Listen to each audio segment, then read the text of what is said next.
Kadınlar çoklu becerileri olan varlıklar, farklı bakabilme yetenekleri var. Ama tabii ki bizim sektöre bakıldığında toplumsal önyargılar var.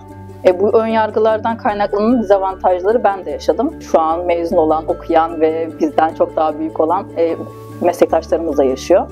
Onlara tavsiyem şu olabilir: karşınıza çıkan zorluklar sizi asla pes ettirmesin. Asla vazgeçmeyin. Kendinize güvenin, cesur olun. Yapacağınıza, başaracağınıza inanın.